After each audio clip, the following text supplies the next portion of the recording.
అందరికీ happy international yoga day. So మనం ఈ యోగా డే సెలబ్రేట్ చేసుకునే ముందు యోగా గురించి కొన్ని విషయాలు తెలుసుకుందాం.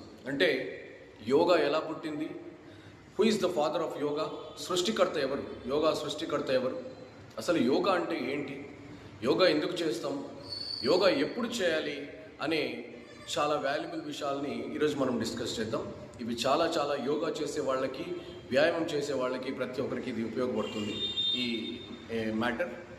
సో ఇప్పుడు ఫస్ట్ మనం తలుచుకోవాల్సింది ఎవరినంటే యోగా సృష్టికర్తని.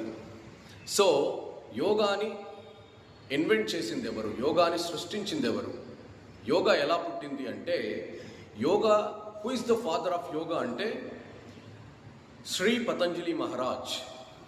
ఎవరు అంటే Shri Patanjali Maharaj is the guru of yoga, is the founder of yoga, he is the father of yoga. అంటే మొట్టమొదట మనకు ఈ యోగాని సృష్టికర్త ఎవరు అంటే శ్రీ పతంజలి మహారాజ్.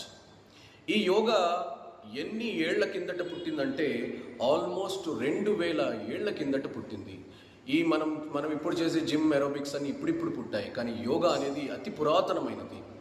అంటే అన్ని యోగా నుంచి పుట్టినవే. ఫర్ ఎగ్జాంపుల్ ఇప్పుడు డాన్స్ చేస్తూ ఇలా స్ట్రెచ్ చేస్తూ డాన్స్ చేస్తూ చేస్తే అదే ఏరోబిక్స్. ఇలా డంబుల్స్ తీసుకొని దాన్నే ఎక్సర్సైజ్గా చేస్తే అది జిమ్ము. అలాగా ప్రతిదీ యోగా నుంచి పుట్టిందే. ఇప్పుడు మనం చేసే ఏరోబిక్స్, జుంబా, జిమ్ అన్నీ సృష్టి బేస్ వచ్చి యోగానే. సో అది మన భారతదేశంలో పుట్టడం మన గర్వకారణం. సో ఇంకోటి ఏంటంటే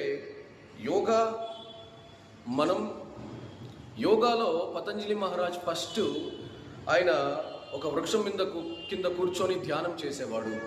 అక్కడి నుంచి మెల్లమెల్లగా సుఖాసనంలో కూర్చొని, అక్కడి నుంచి పద్మాసనం మొదలైంది, అక్కడి నుంచి ఇతరత్ర ఆసనాలు అనేవి డెవలప్ చేశాడనమాట. సో అలా డెవలప్ చేసి ఆ గొప్ప ఆరోగ్యకరమైన నాలెడ్జ్ని మనందరికీ ఇచ్చాడనమాట.